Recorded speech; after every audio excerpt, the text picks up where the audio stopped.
Hello friend और welcome my channel में आपका स्वागत है। यह बोर्ड कैसे काम करता है इसके बारे में आज इस वीडियो के ज़रिए आप बहुत ही सिंपल वे में समझ पाएंगे कि यह बोर्ड कैसे काम करता है। तो इसको पलटते हुए हम लोग समझेंगे। इस बोर्ड के पीसीबी साइड से देखेंगे कि यहाँ कमज़ोर ऑडियो सिग्नल देते हैं। लेफ्ट और राइट के कमज़ोर ऑडियो सिग्नल यहाँ देते हैं। सीडी हो या डीवीडी हो या एम्पलीफायर हो या मोबाइल हो या यूएसबी मॉड्यूल हो, उसके द्वारा आने वाला सिग्नल यहाँ देते हैं। और यहाँ के सिग्नल को एम्पलीफाई करने के लिए देखेंगे कि यहाँ दो आईसी लगे होते हैं और इन दोनों आईसीओ के द्वारा सिग्नल को शुरू शक्तिशाली करते हैं, जिसको हम लोग प्री एम्पलीफायर आईसी बोलते हैं।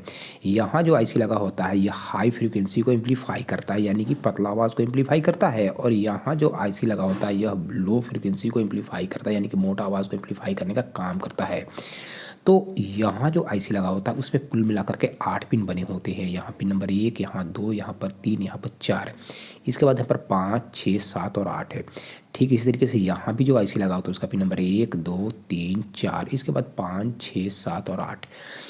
इस आईसी के पिन नंबर 4 को निगेटिव देते हैं और जबकि 8 को पॉजिटिव देते हैं। और इस आईसी के पिन नंबर 3 और 5 में कमज़ोर सिग्नल देते हैं।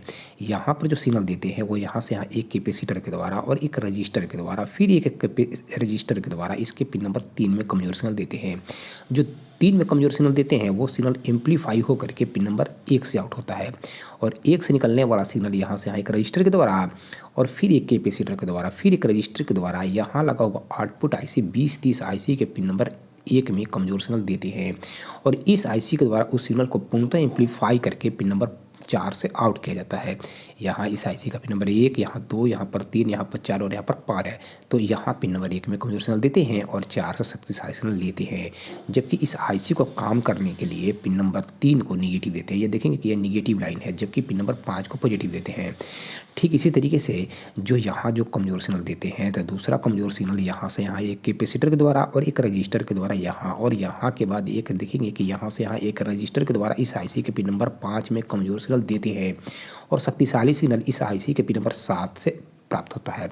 और 7 से निकलने वाला सिग्नल यहाँ से यहाँ एक रजिस्टर के द्वारा और फिर यहाँ से एक कैपेसिटर के द्वारा और फिर एक रजिस्टर के द्वारा इस आईसी के इनपुट पिन नंबर 1 को कमज़ोर सिग्नल देते हैं और शक्तिशाली सिग्नल इस आईसी के पिन नंबर 4 से लेकर स्पीकर को देते हैं। और जबकि स्पीकर के दूसरे वायर को यहाँ इस ग्राउंड लाइन में जोड़ते हैं, यानी कि एक स्पीकर का वायर को यहाँ जोड़ेंगे या यहाँ नहीं जोड़ेंगे, तो ऐसे होते हुए स्पीकर के एक वायर को यहाँ जोड़ेंगे और स्पीकर के दूसरे वायर को ग्राउंड लाइन में जोड़ेंगे, जैसे लंबी एवं चौड़ी पट्टी में जोड़ेंगे। और दूसरे आईसी के पिन नंबर 4 के साथ भी स्पीकर का कनेक्शन करते हैं, तो यहाँ करेंगे या ऐसे होते हुए स्पीकर के वायर को यहाँ करेंगे, दूसरे स्पीकर के वायर को ग्राउंड लाइन में जोड़ेंगे। इसके बाद इस आईसी के बारे में समझेंगे। यहाँ जो कमज़ोर सिग्नल देते हैं वो कमज़ोर सिग्नल विभिन्न कंपोनेंट के द्वारा इस आईसी के पिन नंबर 2 को देते हैं। देखेंगे कि यहाँ से यहाँ एक रजिस्टर लगाया जाता है, फिर एक यहाँ से यहाँ कैपेसिटर यूज़ में लाते हैं और लेफ्ट और राइट के सिग्नल ऐसे होते हुए यहाँ पहुँचते हैं और फिर यहाँ से यहाँ 2 रजिस्टर के द्वारा वो सिग्नल यहाँ भेजा जाता है और इसके बाद यहाँ से कैपेसिटर के द्वारा और एक रजिस्टर के द्वारा वही सिग्नल ले जा करके इस आईसी के इनपुट पिन नंबर 2 को देते हैं। इस आईसी का इनपुट पिन नंबर 2 में कमज़ोर सिग्नल देते हैं, जबकि इस आईसी के पिन नंबर 3 भी इनपुट होता है, लेकिन 3 का यूज़ इनपुट के रूप में नहीं करके ग्राउंड लाइन से जोड़ दिया गया है। तो इस आईसी के पिन नंबर 2 में कमज़ोर सिग्नल देते हैं और शक्तिशाली सिग्नल इस आईसी के पिन नंबर 1 से आउट होकर के यहाँ से यहाँ एक रजिस्टर के द्वारा फिर एक रजिस्टर के द्वारा पुनः इस आईसी के पिन नंबर 5 को देते हैं। 5 भी इनपुट होता है, तो 1 से निकलने वाला सिग्नल पुनः शक्तिशाली होने के लिए पिन नंबर 5 को चला जाता है विभिन्न कंपोनेंट के द्वारा। और 5 में जब सिग्नल देते हैं तो शक्तिशाली सिग्नल इस आईसी के पिन नंबर 7 से आउट होता है और 7 से निकल करके सिग्नल यहाँ से आए कैपेसिटर के द्वारा एक रजिस्टर के द्वारा सीधे बूफर कंट्रोल के टर्मिनल नंबर 1 को देते हैं। यहाँ पर बूफर कंट्रोल का टर्मिनल नंबर 1 का कनेक्शन करेंगे और जबकि बूफर कंट्रोल का टर्मिनल नंबर 2 का कनेक्शन यहाँ करते हैं और 3 का कनेक्शन ग्राउंड लाइन में करते हैं, यानी कि लंबी एवं चौड़ी पट्टी के लाइन में करते हैं। तो 1 में कमज़ोर सिग्नल देते हैं बूफर के, 2 नंबर से सिग्नल ले करके और वही सिग्नल जो है यहाँ से एक कैपेसिटर के द्वारा और एक रजिस्टर के द्वारा पुनः एम्पलीफाई होने के लिए शक्तिशाली करने के लिए इस आईसी को देते हैं, जिसको 2030 आईसी बोलते हैं। इस आईसी के द्वारा सिग्नल को एम्पलीफाई किया जाता है, लेकिन यहाँ जो सिग्नल प्राप्त होता है यहाँ पर लो फ्रीक्वेंसी प्राप्त होता है, क्योंकि अभी थोड़ा देर पहले समझे कि इस आईसी का यूज़ हाई फ्रीक्वेंसी को यानी कि पतला आवाज़ को एम्पलीफाई करने के लिए करते हैं, जबकि इस आईसी का यूज़ मोटा आवाज़ को एम्पलीफाई करने के लिए करते हैं। तो इस आईसी के पिन नंबर 7 से निकलने वाला मोटा आवाज़ यहाँ से कैपेसिटर के द्वारा एक रजिस्टर के द्वारा और इस वूफर कंट्रोलर के द्वारा ऐसे होते हुए इस कैपेसिटर के द्वारा और यहाँ से यहाँ फिर एक रजिस्टर के द्वारा इस आईसी के पिन नंबर जब 1 में कमज़ोर सिग्नल देते हैं तो वो शक्तिशाली सिग्नल आईसी के पिन नंबर 4 से आउट होता है और 4 से निकलने वाला सिग्नल सीधे वूफर को देते हैं। और साथ ही साथ यही सिग्नल देखेंगे कि यहाँ से यहाँ एक रजिस्टर के द्वारा और फिर एक कैपेसिटर के द्वारा इस आईसी के इनपुट पिन नंबर 2 को देते हैं। लेकिन यहाँ आईसी का पिन नंबर 2 का यूज़ इनपुट के रूप में किया गया है। एक जो है एक यहाँ से एक रजिस्टर के द्वारा ग्राउंड लाइन से जुड़ा होता है। तो इस प्रकार से इस आईसी के आउटपुट पिन नंबर 4 से निकलने वाला सिग्नल यहाँ से एक रजिस्टर के द्वारा और फिर एक कैपेसिटर के द्वारा जब इसके पिन नंबर 2 में कमजोर सिग्नल देते हैं तो शक्तिशाली सिग्नल इस आईसी के पिन नंबर 4 से आउट होता है, 4 से निकल करके वूफर के दूसरे टर्मिनल को देते हैं। तो इस प्रकार से एक वूफर के तार को वो इस आईसी के पिन नंबर 4 के साथ कनेक्शन करेंगे, दूसरा जो वायर होगा वूफर का उसका कनेक्शन इस आईसी के पिन नंबर 4 के साथ करेंगे। लेकिन ये दोनों आईसी और साथ ही साथ यहाँ लगे हुए दोनों आईसी को सब काम करने के लिए सप्लाई देना होता है। तो यहाँ देखेंगे कि ये पावर सप्लाई में यहाँ पर 12 वोल्ट, 0 वोल्ट और 12 वोल्ट का कनेक्शन करते एसी वोल्ट देते हैं। जो एसी देते हैं तो इन डायोड के द्वारा, यहाँ जो डायोड लगे होते हैं उन डायोड के द्वारा डीसी बदला जाता है। और डीसी में यहाँ देखेंगे कि यहाँ 2 डायोड के कैथोड होते हैं, यहाँ पर पॉजिटिव सप्लाई प्राप्त होती है, जबकि यहाँ 2 डायोड के एनोड होते हैं जहाँ निगेटिव सप्लाई प्राप्त होती है।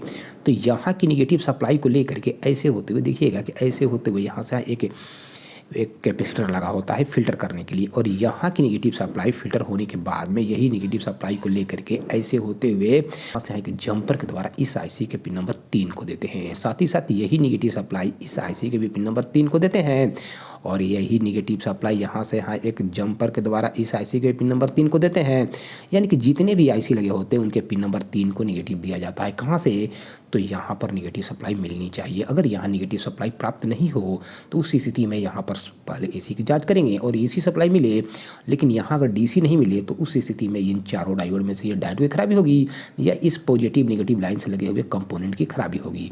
तो इस प्रकार से यहाँ की निगेटिव सप्लाई लेकर के और ये जो आउटपुट में जितने भी चारों आईसी लगे हुए हैं इन चारों आईसीओ को निगेटिव जंपर के द्वारा इस निगेटिव लाइन से फिर इस निगेटिव लाइन से जंपर के द्वारा निगेटिव देते हैं।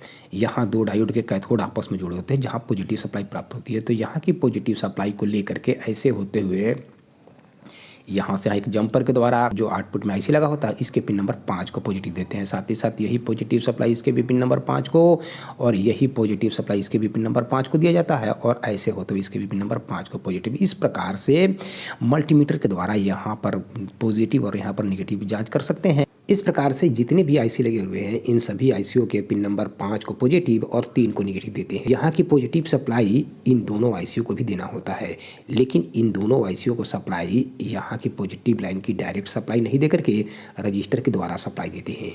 तो अभी थोड़ा देर पहले समझे कि यहाँ 2 डायोड के कैथोड आपस में जुड़े होते हैं जहाँ पर पॉजिटिव सप्लाई प्राप्त होती है। तो यहाँ की पॉजिटिव सप्लाई को लेकर के देखेंगे कि यहाँ से यहाँ एक जंपर लगा होता है और जंपर के बाद देखेंगे कि यहाँ से यहाँ एक रजिस्टर लगाया जाता है 22 ओम 1 वाट का, और 22 ओम 1 वाट के रजिस्टर के द्वारा इस वायर को थोड़ा सा इधर हटाते हुए देखेंगे हम लोग कि 22 ओम 1 वाट के एक रजिस्टर के द्वारा यही सप्लाई ऐसे होते हुए यहाँ लगा हुआ जो आईसी होता है 4558 उसके पिन नंबर 8 को देते हैं पॉजिटिव सप्लाई, और साथ ही साथ यहाँ से एक जंपर के द्वारा इस आईसी के पिन नंबर 8 को पॉजिटिव देते हैं। जबकि निगेटिव सप्लाई अभी थोड़ा देर पहले समझे कि आईसी के पिन नंबर 4 को निगेटिव देते हैं और यहाँ भी आईसी के पिन नंबर 4 को निगेटिव देते हैं। तो इनको निगेटिव देने के लिए अभी थोड़ा देर पहले समझे कि यहाँ जो है 2 डायोड के एनोड आपस में जुड़े होते हैं जहाँ पर निगेटिव सप्लाई प्राप्त होती है। यहाँ की निगेटिव सप्लाई यहाँ से यहाँ है कि 100 ओम हाफ वाट के रजिस्टर के द्वारा यहाँ ऐसे होते हुए इसके भी पिन नंबर 4 को निगेटिव है और इसके भी पिन नंबर 4 को निगेटिव देते हैं। तो इस बोर्ड को इनपुट सिग्नल देने के लिए यूएसबी मॉड्यूल यूज़ में लाते हैं। तो यूएसबी को काम करने के लिए 5 वोल्ट की सप्लाई देने के लिए यहाँ से 5 वोल्ट की सप्लाई प्राप्त करते हैं। यहाँ पर एक रेगुलेटर IC 7805 लगाते हैं जिसका यहाँ पर पिन नंबर 1, 2 और यहाँ पर 3 नंबर से इसके पिन नंबर 3 से 5 वोल्ट की सप्लाई प्राप्त करते हैं और यूएसबी मॉड्यूल को पॉजिटिव देते हैं जबकि ग्राउंड लाइन से निगेटिव देते हैं। और इस रेगुलेटर आईसी के पिन नंबर 2 को ग्राउंड लाइन से जोड़ा जाता है, यानी कि लंबी एवं चौड़ी पट्टी लाइन से जोड़ा जाता है। जबकि 1 नंबर टर्मिनल को हम लोग 12 वोल्ट की 12 से लेकर के 18 वोल्ट की सप्लाई देते हैं। तो ये जो पॉजिटिव लाइन है, इसी पॉजिटिव लाइन से यहाँ एक जंपर के द्वारा और एक 22 ओम 1 वाट के रजिस्टर के द्वारा इसके पिन नंबर 1 को सप्लाई देते हैं 12 से 18 वोल्ट की सप्लाई। तो यह रेगुलेटर आईसी अपने पिन नंबर 3 से 5 वोल्ट की सप्लाई आउट करने का काम करता है। तो इस प्रकार से इस जो होम थिएटर का जो बोर्ड है, इस बोर्ड के बारे में हम लोग सिंपल वे में समझे। तो थैंक यू वेरी मच जो आपने इस वीडियो को देखने में अपना महत्वपूर्ण समय दिया।